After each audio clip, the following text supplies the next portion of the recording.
It is time for another episode of Broad Street and Beyond, where everything Philly sports at Central PA is in play. We leave those New York sports in the penalty box. And now, here's Chase and JT.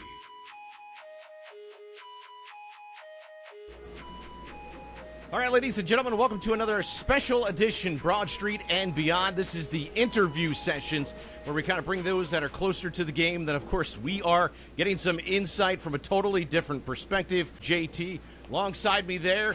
And also, what a special honor we have here on the podcast today. Longtime television play-by-play announcer. He's been doing it since 1995 for the Philadelphia Flyers. We could not be more excited to have the legendary Jim Jackson.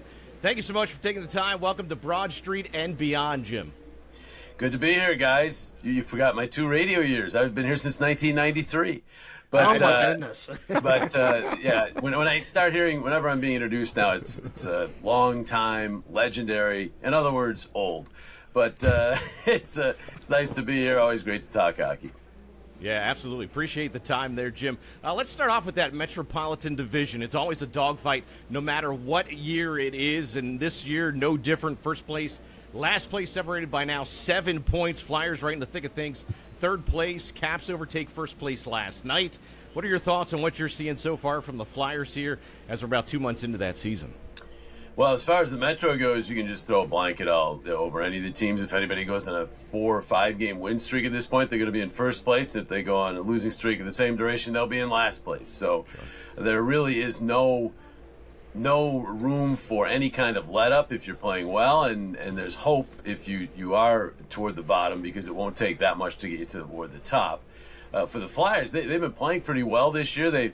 I think the key has been they're 8-1-2 after losses, so they have not stacked losses back to back except for one time in terms of regulation losses, and that's a good way to accumulate points and stay in a good position. And they're in a good position right now. They've played fewer games than some of the teams, and so points percentage wise, they're right there with the Caps and at the top. So it's not a bad place to be for them. They haven't been in the playoffs the last 5 years, so they want contention this year. They want to be in there. I think they're adding rather than subtracting at this point in terms of their rebuild. So if they're close toward the deadline, as opposed to the last couple years where they traded some key pieces away, I think this year they would look to acquire or at least not trade away and give this team a chance to make the playoffs. Jim, you were talking about the Metropolitan Division. Are you surprised at all that seems to be so much parity right now in the Metro Division and everything's kind of bunched up? Kind of seems like it's like that around the league. I mean, you look at the standings, I guess maybe Colorado and Dallas are the two that have maybe, or the teams that kind of started to separate themselves. But are you surprised at what you've seen thus far in the Metro? I am, in that it is so balanced. I did see New Jersey being near the top, but they lost Jack Hughes, and injuries play a big part in this whole thing. I expected Carolina to be near the top. They are. They've had some issues too, and the Caps, I wasn't quite sure what to expect from them. They were so good last year, but that came kind of out of nowhere with the players they acquired last year that all had great years, have great years again. And it's been kind of hit or miss with that, but they're still winning. I think Spencer Carver's a really good head coach and has done a great job there. And then the Islanders have gotten such a boost from Matthew Schaefer. The Rangers have struggled. Columbus has had some struggles. I think a young team, that's going to happen. Pittsburgh's been a surprise. So really you look at every team, and they've had their ups and downs so far. So I think we're looking at a situation where the division, not much has been decided other than that everybody's still alive. And even the Rangers, who probably have been the team that's dealt with the most negative view of it, because they've had that terrible stretch at home where they weren't scoring, and they just have been so inconsistent. Now they've got a big injury with Fox out long term. So they've had a lot of struggles, and yet still, if the Rangers win 3 or 4 in a row right now, they're right there. So basically, we've played 30% of the season now, I guess? Yep. 30 to 35% of the season. Nothing's been determined in the Metropolitan Division. I will say this. The division's stronger than most people gave it credit for. A lot of people, I think, would have argued that either the Metro or the Pacific would have been the weakest division in the NHL this year. But the last time I checked, it was a couple days ago, and I don't think anything's changed because a lot of teams have been winning in the Metro the last couple days.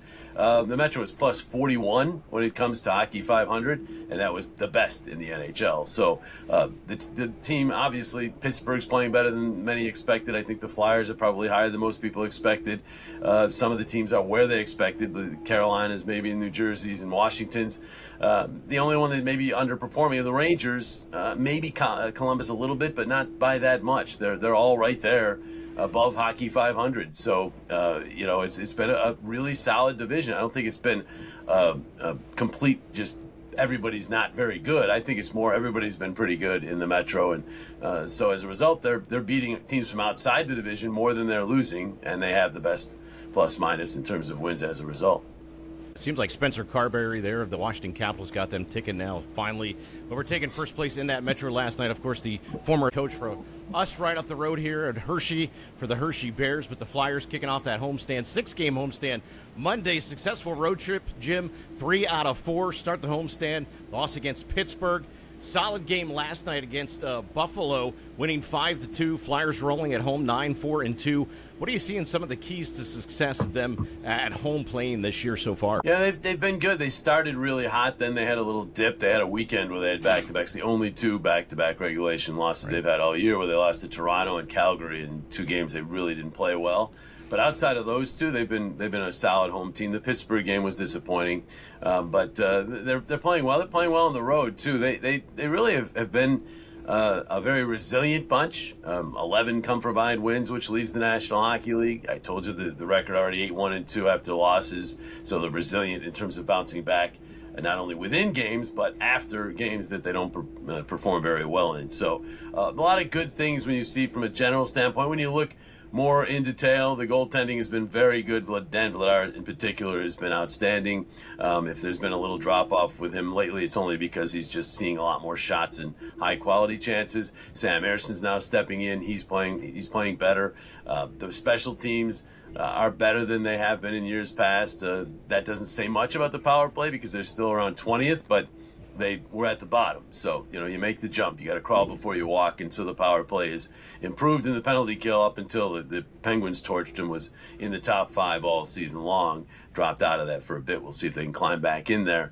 Had some big kills in the game last night against Buffalo. So the special teams definitely improved. And so, goaltending and special teams they're big parts of the whole equation in the NHL, and the Flyers are much better in those areas this year. In addition to that, Trevor Zegras has been a tremendous addition. He's helped that power play. He's helped the team at 5-on-5, giving them just another skilled player to go along with the Konechny's and the Michkovs and the Tippett's. And, and they had Tyson Forster, unfortunately, who's hurt, but he was off to a really good start. So they've had a lot of good things going for them. They got to continue it through this middle period of the middle section of the schedule, getting to the Olympic break and see where they are come February, and then see what their approach might be when the trade deadline rolls around after that. Jim, you just mentioned Tyson Forster went down with that unfortunate injury the other night against the Penguins. It looks like he's going to be out. I believe the report is 2 to 3 months. Just your thoughts on how that's going to affect the Flyers moving forward. How do they fill that void in terms of what he brought to the team? Do you feel like they can fill that void with the current roster?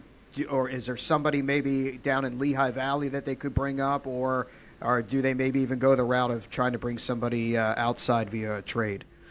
Well, on the surface, you look at it, he was the leading goal scorer at the time of his injury, so everyone's worried about where the offense is going to come from.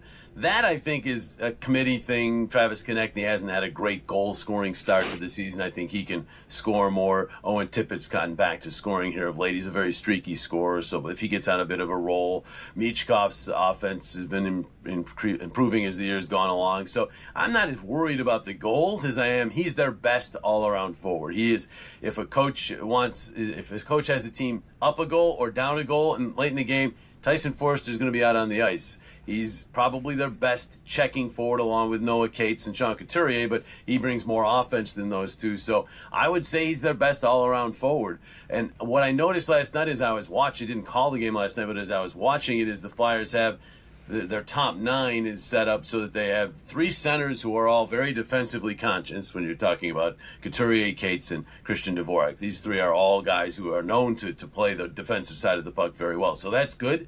But on their flanks, they have 6 forwards who are more offensive-minded. They're risk-takers. They're Zegras. They're Konechny. They're Michkov. They're Tippett. These are Bobby Brink to some degree. These are players who think offense before they think defense. The other winger I didn't mention is Nikita Grabbankin, who's going to get a chance to play in the top 9 now because of the injury to Forster. And I'm not sure where he stands on the defensive scale, but he's a young player just cutting his teeth, so I wouldn't expect him to be, one of the best defensive forwards in the league either. So that's what I noticed more than the goal scoring. They scored 5. They had another 3 goals in less than a minute last night, and the offense was fine. And yes, 10 goals, the leading goal scorer is taken out of that, so it's going to impact the offense some. But I'm more worried about who can Rick Tocchet rely on now when he wants to check another team's line. I mean, he's got 3 centers, but he doesn't necessarily have many checking wingers left. So to me, that's the biggest piece of the puzzle that they're going to have to solve. I don't know as if they have that in tow or even in the minors as far as a forward, a winger, not a center, but a winger who is also a really defensively conscious guy. So that's where they're going to have to see if these other guys can fill that role or find other guys who will. But he will be missed because he is just a guy that when he was on the ice, the Flyers were usually on the attack. He's so good at nullifying in the defensive zone and producing in the offensive zone. I think he's one of the top players on the rise in the NHL. I hope the injury doesn't slow him down because he's going to play a lot. Coaches trust him, and he's got tremendous skill. And it was just starting to show, so this injury was at a bad time. Yeah, and staying on that injury front too, Jim, last night it looks like Cam York left the game with that scrum last night during the game, an upper body injury. Have you heard any news on him? Is he going to start to miss some time here with Philadelphia at all? Just day-to-day is all we've been told. Haven't even been told how he got hurt or what he hurt. Flyers are very, very, very secretive about their injuries since Keith Jones took over, my old partner. He knew all the access we had before, I guess, so he doesn't allow much out. And so I don't even know what it is that Cam hurt. I tried to watch the scrum again, but I didn't see much there, so I'd have to probably look at it more carefully to see what it is. Obviously, he's had some injury issues. Got the season started, a little bit late, and so he's had some issues along those lines, and we'll have to see, what that is. He's an important player. He's one of their defensemen they would have out there for sure if they were trying to shut the opposition down. And at times this year, he's also been on the number 1 power play. So this is a guy that would also be dearly missed if it's going to be long term. But at this point, we just don't know. One of the acquisitions in the offseason was, and you talked about the goaltending already, but Dan Vladar, and it seemed like they maybe brought him in to be in tandem with Sam Ersson, maybe a more reliable partner than what they had last year. It seems like both are playing pretty well. I know Dan Vladar got off to a really hot start. Do you kind of foresee that sort of tandem approach continuing throughout the year, or will it work itself out that one sort of emerges as maybe the number 1 and the other kind of slots into that backup role? I tend to think it's going to be a tandem. Vladar was so good early, it was hard for Rick Tocchet not to play him more. He was just that good. And Sam Ersson is the guy who I think a lot of people saw as the one of the tandem. If it was 1 and 1A, he was the one, and maybe Vladar was the 1A. But it turned out to be the other way around early in the season, only because Vladar was playing so well. Not really because Sam was playing poorly. His numbers looked a lot worse than how he was actually playing. He had a lot of those games where he's only seeing 18 or 19 shots, but 10 or 11 of them were really good scoring chances, and if you're allowed to, it's not good for your save percentage with that few amount of shots. So Sam was playing better than his numbers. Vladar was playing as well, if not better than his numbers, and his numbers were significantly better than Sam's. I tend to think, that this will be a tandem. You're going to see stretches where Ersson plays more and stretches where Vladar plays more, and at the end of the year, if they both stay healthy the whole year, you might see, and Sam's already had a minor injury this year, but if they do stay healthy, I think you're looking at a split right around 45 to 30. I mean, 5, maybe even less than that. Maybe, whatever, my math's off. 42-40 would be pretty much even split. It might not be that far from that. So it really depends. If somebody gets very hot, though, Talk's shown, as he did early in the season, that he will run with them a little bit, and that would change those numbers a bit into maybe more heavy for one over the other. But they're certainly both guys that the team trusts. And when you try to praise Dan Vladar with any of the players, they immediately praise Sam Harrison too. So they're very cognizant of the fact that it is a tandem. So I think it will remain that if they both stay healthy. Last night it was good to see, too, Jim, 5 different Flyers with goals last night. Nice bounce-back win against the young Buffalo Sabres. It was pretty nice to see everybody contributing last night in that game against Buffalo last night, of course, with the Forrester injury. Do you see that continuing here with that injury happening and more everybody in that lineup from top to bottom now contributing? Yeah, I mean, the Flyers really, even before the Forrester injury, were one of the most balanced teams in the NHL. At one point, about maybe 10 days ago, they led the league in the amount of guys who had scored 5 or more goals. Other teams have caught them since, but the Flyers now have so many that have scored 6 goals. I'd have to check that out. But so they are balanced. It's not, they don't have that one player who's up there in the leaderboard in goal scoring. And so they have to rely on that now. And they have to, as Rick Tocchet said, he needs 5% more out of everybody. And if everybody gives him 5% more, it's going to make up for Tyson Forster offensively. And so that's basically what he's looking for, and that's what they got last night against Buffalo. We'll see what they get against Colorado on Sunday in their next game. Colorado's a wagon, obviously, but it would be interesting to see if the Flyers can get through this and their offense stays up. It's also, as I said earlier, a huge opportunity for Grabbankin. If he doesn't get it done, maybe an Alex Bump gets a recall and he gets a chance in the top 9. Because he's produced pretty well at the minor league level and he's a top prospect of theirs. So they have some options of guys they can try in the top 9. I think Grabbankin has deserved and earned the first shot at it. He had the better camp of any of their prospects, earned a spot on the roster. He's basically, to this point until last night, been playing in it for a brief time when Forster was out earlier for 4 games. He got up in the lineup a little bit, and when he did, he played better. So I'm not sure he's a 4th-line guy is what I'm saying. He was getting 7-8 minutes and wasn't showing too much, but it was hard for him to show much because there's just not that much ice time, and he's not playing with highly skilled players, at least not as highly skilled as in the top 9. So now he's getting that opportunity, and he's got to jump on it. And I thought his first game last night was good. He created some plays, won some battles along the wall.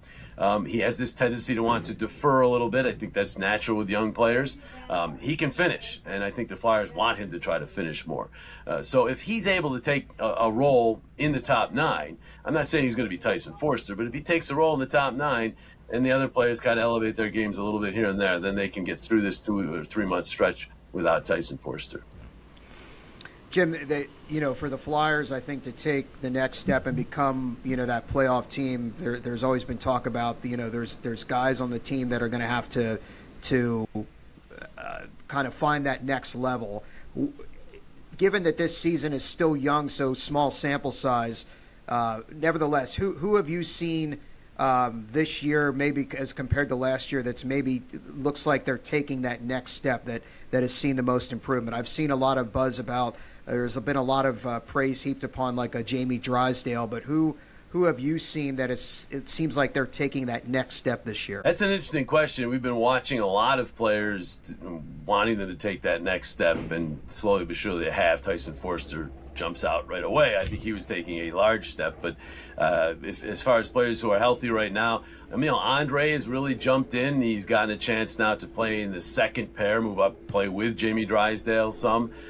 So he would be one guy that would come to mind. Drysdale has been improved defensively, especially hasn't exploded offensively, which is what he was known for in junior and what got him drafted so high. So you wonder, where that is. Does he have that in him? He thinks he does. He certainly feels he does. The Flyers feel he does. They work with him all the time, but it just hasn't materialized. But that give this guy credit, even without the points showing up, he's improved his overall game. He's a much better player in his own zone than he was a year ago. So he would be on the list of guys who are improved. For a lot of people, it's been steady as she goes. Travis Sanheim's been very solid once again. Travis Konecny's piled up some assists, maybe not as many goals. He's been streaky. But as far as the young players, Andre's the one that really steps to mind because here's a guy who was sent down gets called up, gets some games, earns the trust of the coaching staff to get elevated to the second pair, and he's stayed there. So, and he's now earning power play time. So he would be a guy that certainly would come to mind as far as a guy who was here last year and has taken another step. I'm sure one of those guys, too, Jim, that they'd like to take that next step would be Nikita Grabbankin. We just spoke about him earlier. What are you seeing from his progress here with the Flyers and his potential here? Obviously, the potential is very high for him as well on the Flyers lineup, but what are you seeing here in the early going from him?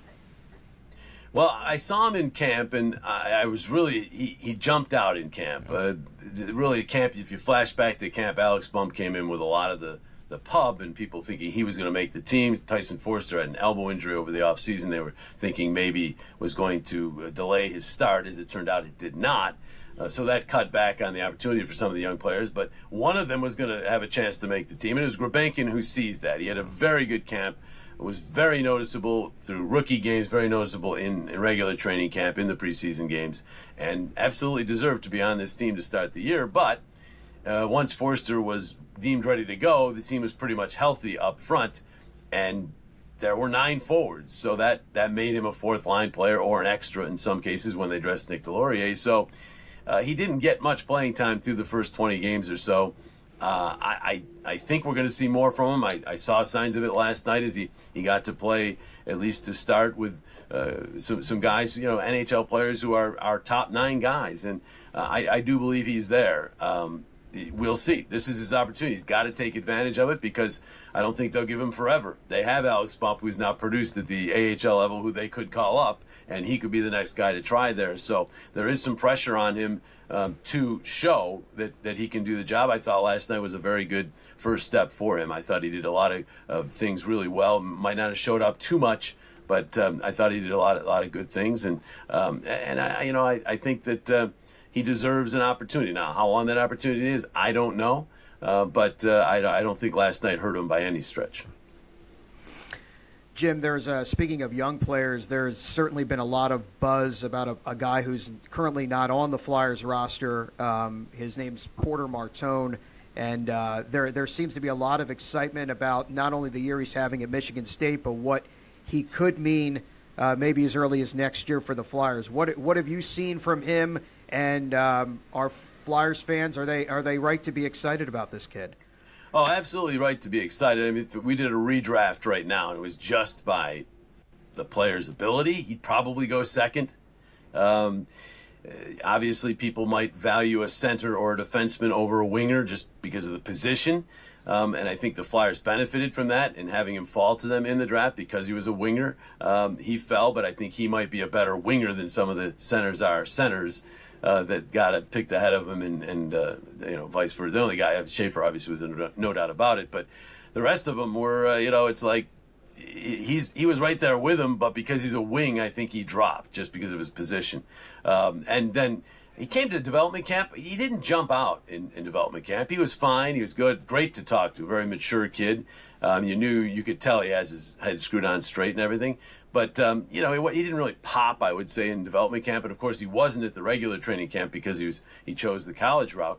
So he went to Michigan State, and everything I've seen has been tremendous. I mean, it looks like he's also working on his physique. He looks like he's getting bigger. He looks bigger to me now than when I saw him in camp.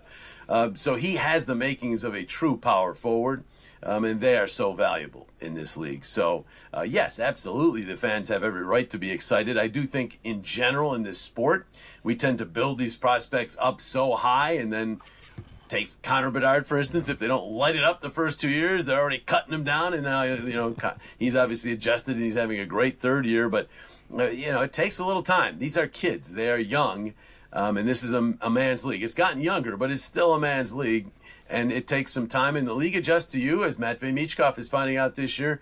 The league's going to make an adjustment to you. You then have to figure out a way to adjust to the league. Porter's going to have to go through all that too. But I don't think there's much doubt that this is a true prospect and a real good chance to be an outstanding NHL player, and it'll add to an already pretty deep forward pool for the Flyers, albeit wing-oriented. Most of their top prospects are wingers.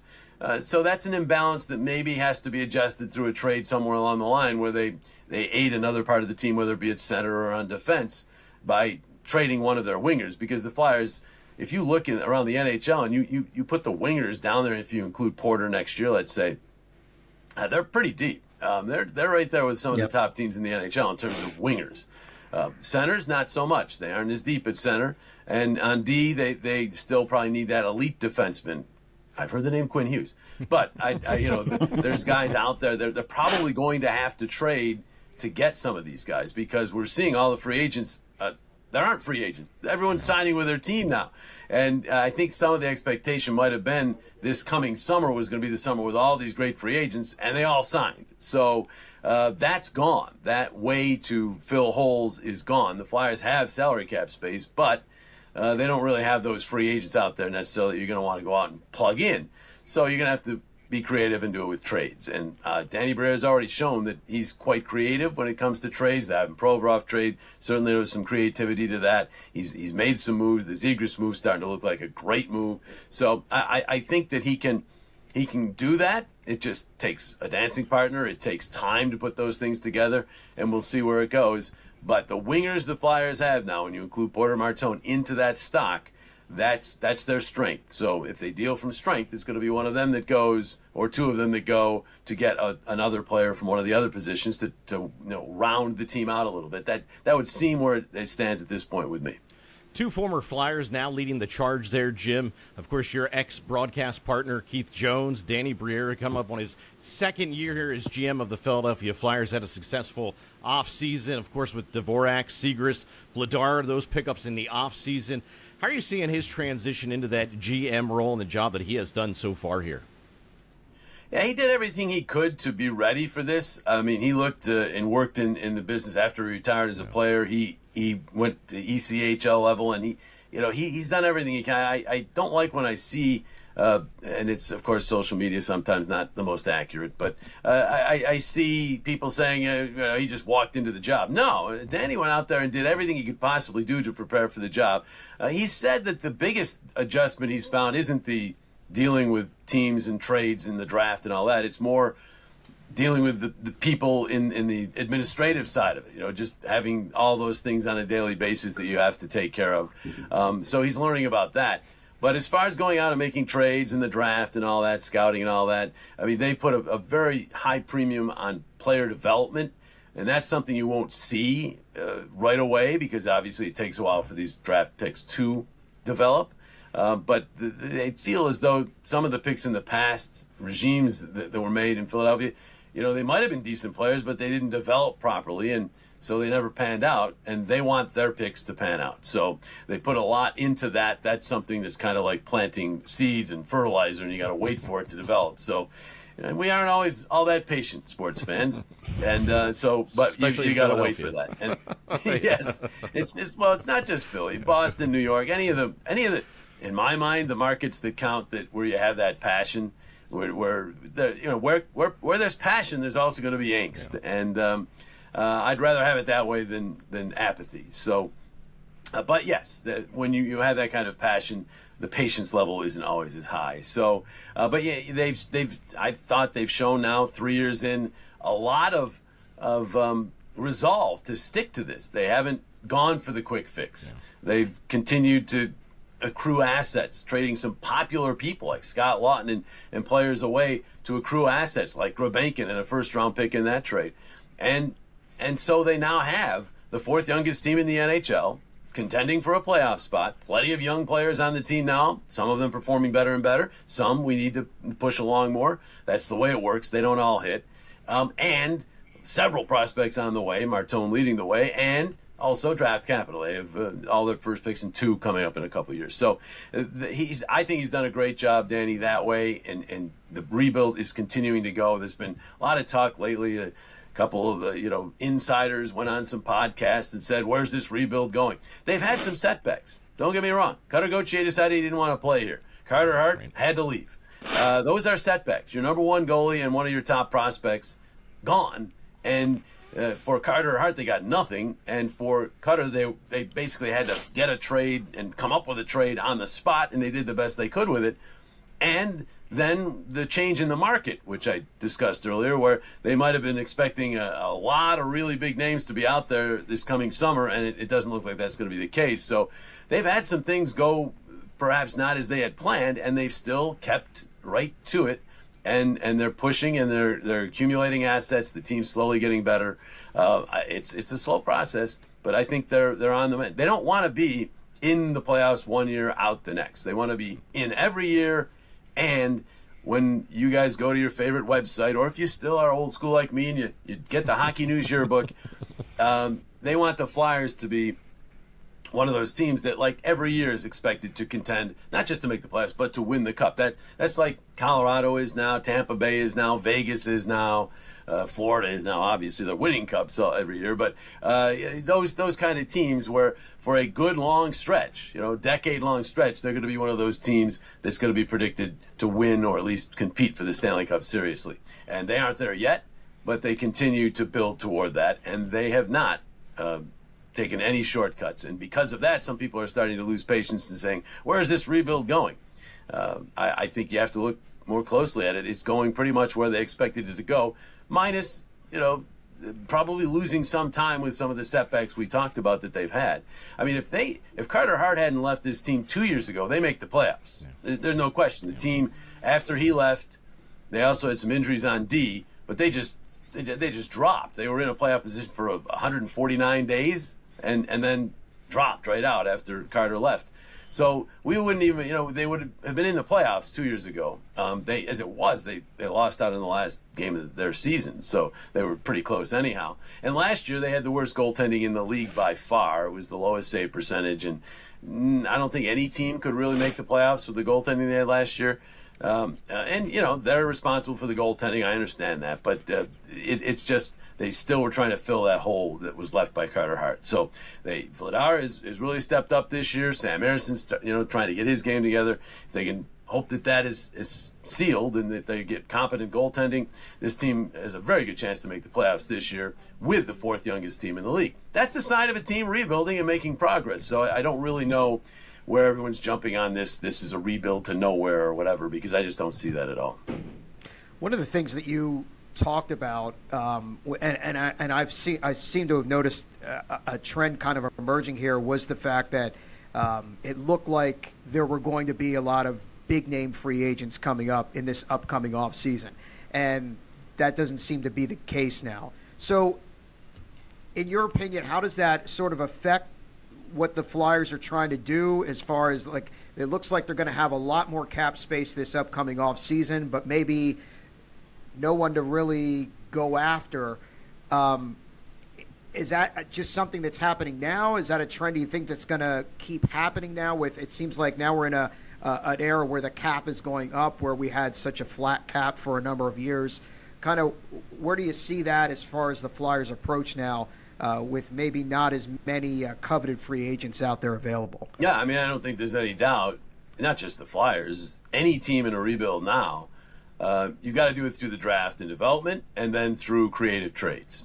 And, Trevor Zegras was a creative trade. You have to go out and find players who you can buy low on. And the Washington Capitals built one of the best teams in the league last year on players who basically they were buying low on, Pierre-Luc Dubois and Chychrun. Now you can go right down the list, and they got these guys decent prices, but really not huge prices, and they all played to the high end of what they're supposed to. And Trevor Zegras so far for the Flyers is playing to the high end of what he's been as an NHL player, and you're going to need to do that more often. I mean, the Tampa Bay Lightning. You look at that team that won back-to-back cups. I mean, Braden Point was a third-round pick. Nikita Kucherov was not a first-round pick. You can't. It's not all first-round picks. You do have to hit on your firsts, and you have to develop them properly, and you have to have a couple lower-round picks hit, and then you have to make some creative trades. And the free agent route to success seems, at least for the time being, and who knows where the economy goes, all these things. But at this point, the salary cap looks like it's on an upward scale, an upward trajectory. So given that, teams are going to have more money to keep their own players. So the free agent route to come up with a huge player to build your team around, those days might be gone. You will use free agency now more to plug in maybe third-line players or third-pair defensemen or support players or guys at the end of their career who you think still have enough left to really push you over the top, but not necessarily the guy that's going to be the face of your franchise for the next 10 years. So, that having said that, in a couple of years, right now, I think still McDavid is going to be a free agent. Austin Matthews might be a free agent that same year. It could all change. Maybe they don't sign with their current teams, and in a couple of years, 2 years down the road, 2 years past this year, we have this huge free agency season with, two megastars or three or four megastars out there. It could come back to that, but I don't think you can rely on that right now. So I think that at this point you have to bank on taking care of your own, making your draft picks get better, adding to that mix through creative trades, and go from there. One final question from me, Jim. Back in September, of course, the Flyers lost one of the greatest Flyers ever to lace up the skates in Bernie Perrant. Love to hear your take on his legacy with the Philadelphia Flyers and what he meant to that franchise as well. Well, Bernie as a player was everything. Any player on the 74, 75 Flyers will tell you they don't win the Cups without his goaltending. He was the Vezina Trophy winner, the Conn Smythe. He was unbelievable. 2 of the best years a goalie's ever had in the NHL. So from a player standpoint, I mean, he was it. And in Philadelphia, if you lead a team to a championship as a player, you're set for life. So Bernie was set for life. But Bernie didn't rest on those laurels, because once he retired, he was a goalie coach for a while. He was a mentor for Pelle Lindbergh and Ron Ekstall and all these goalies through the Flyers system. Right after he retired, was extremely close with Pelle especially. And then, after that, when he left the coaching end, he got involved on the charity side. He's the ambassador for Ed Snyder Youth Hockey and Education, and there wasn't. I do a lot of events for them, and there wasn't an event they held that he wasn't at. Just tremendous community involvement, and to be with Bernie in a room and not smile, you got something wrong with you. I mean, he would just crack you up sometimes, pushing the envelope from the etiquette standpoint with his jokes, but he was just one of the nicest guys. I'll just give you a quick story. I wrote a book on the Flyers championship teams back in 2004, so this was basically 30 years after they had won, but it was on their lives since they won. What was the Roger Kahn book about the Dodgers? I'm forgetting the name of the book, but basically it's about their lives since they won. I wrote this book, and unfortunately it was due to come out in 2004, 2005, and it came out, and I saw the chance of a lockout was pretty strong that year, but I planned, and the publisher said, hey, it's going to probably be, as they always are, a half season, and your book's going to come out right as the hockey season revs up, and it's going to be a great time. Well, that hockey season, as you guys know, never happened. So my book came out in the middle of Armageddon, and there was no hockey. So not perfectly timed. So I had to really go out and push it. And I interviewed all the guys that won the Cup, and I got to spend 2 hours with these guys, and I got to spend an hour or two with Bernie, and it was awesome. And I will treasure the moments I've had with those players forever. And I almost felt like I was here when they won, even though I wasn't yet. And with Bernie, he was just so great. And, of course, he said it's a beautiful thing about 20 times in my 2 hours with him. And that was the title of his chapter, It's a Beautiful Thing, because he used to say that all the time. But when the book comes out and, there's no hockey, I had to go out and do a lot of book signings and do whatever I could to push it. And Bernie showed up about 4 times. I mean, uncalled upon, just out of the goodness of his heart to help me with the signings. I mean, that's the kind of guy he is. And I didn't know him even as well then as I grew to know him, but he was there helping out. I have some pictures of him from those signings with my kids that, they're on our refrigerator. It's he's just was an amazing person.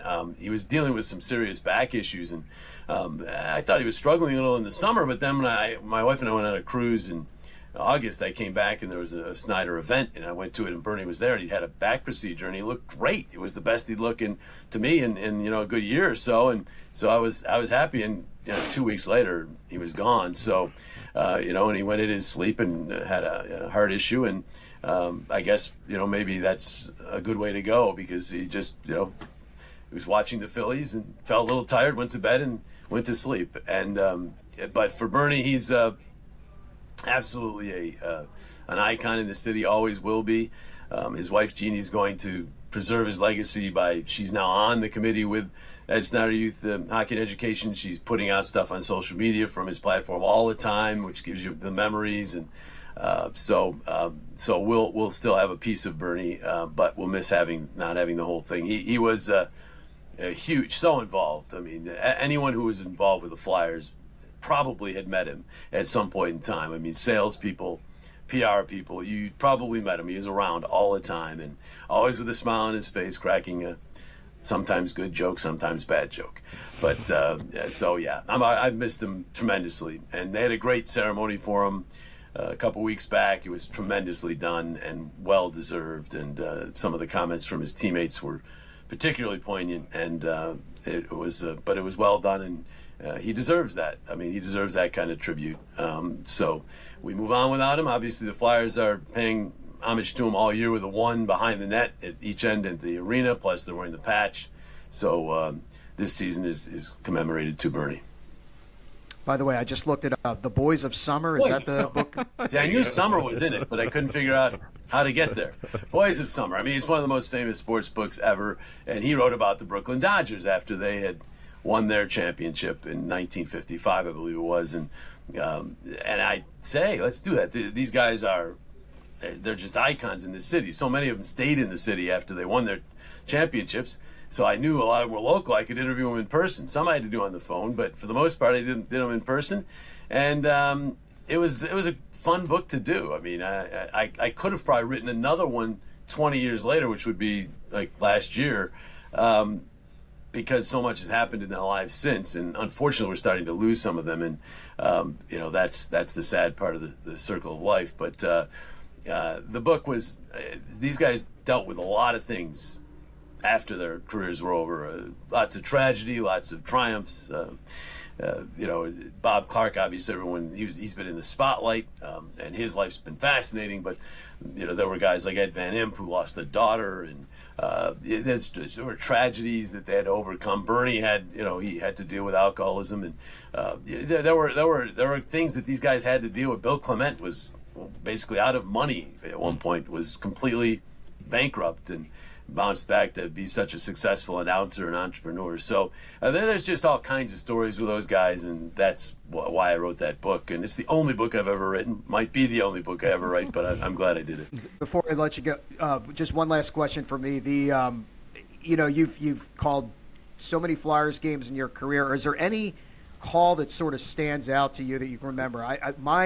Personally, for me, my favorite call of yours goes back to, I believe it was the 2004 Eastern Conference semifinals, Jeremy Roenick's overtime goal against the Maple Leafs in Game 6. That's one that kind of stands out for me. But is there one for you? And again, I know there's you've done a lot of games, and any that stick out? Yeah, that one I get a lot from people, and JR himself told me that my call, summed that up. And then when the player says that, obviously it means a lot to you. But and that's one of them. Obviously, Primo's goal in 2010, the longest game still in the modern history of the NHL. That was part of history, so that one's up there. And then the call of Boucher stopping Jokinen, in the shootout in 2010. I mean, it doesn't get much better than playing your top rival in a shootout. One team goes to the playoffs, one team goes home. Henrik Lundqvist is the best shootout goalie of the time, and you win, and you're on home ice. So, and that call was the one time, probably because it was a shootout, where I could actually think about what I was going to say, where I was a minimalist, because normally, as was the case with JR's goal, I'm just flying off the seat. I'm just saying whatever comes to my mind, and I'm screaming. That one I knew I could actually control it, and so I basically said, Jokin to the deke, Boucher the save, and the Flyers will go to the playoffs, and the crowd went bonkers, and I was Pat Summerall for once in my life. I was not saying too many words, because I think as announcers, and I'm obviously guilty of this, we get too wordy in those moments, but that was one where I didn't. So if I'm asked about technically my favorite call, that's probably it. I think I handled that moment the best.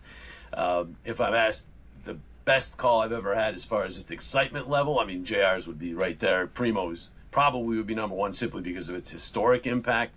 But there have been some.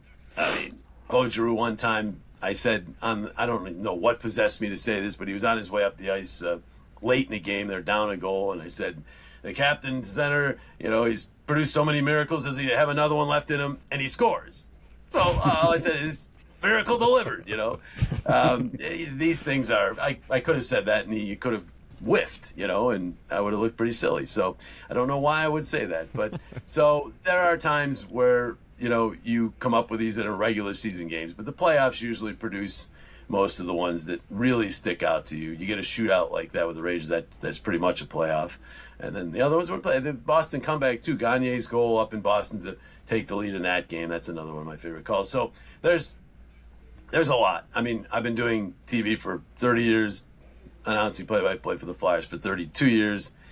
That's a lot of games, like you said. So I could go back and I could talk about a lot of great moments that these players gave me. But those are just a couple of them.